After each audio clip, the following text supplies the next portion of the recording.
борборун алынат. Ушул ачылышына турабыз. Андыктан бүгүнкү кечеге кош келиптирсиздер. Кош майрам, кош бир жакшы ийгилик болуп атат. Биринчиси бул Кыргыз мамлекетинин эгемендүүлүгүнүн 30 жылдык мааракеси.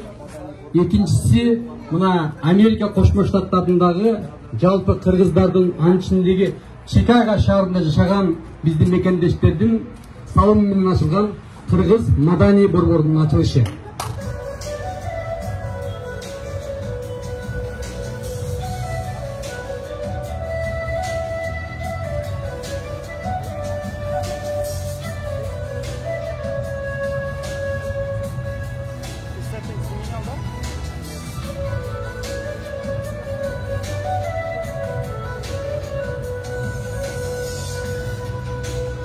Ынтымак кубогу бул өзүбүздүн маданиятыбызды, өзүбүздүн тилибизди, өзүбүздүн салтыбызды биздин жаш муундарга өткөрүп берүү. Өзүбүздүн салтыбызды эч качан кайсыл жакта болсок дагы өзүбүздүн тилибизди унутпоо максатында уюштурулуп, ынтымагыбызды бекемдөө максатында уюштурулуп келет. Ярмарка болуп атат.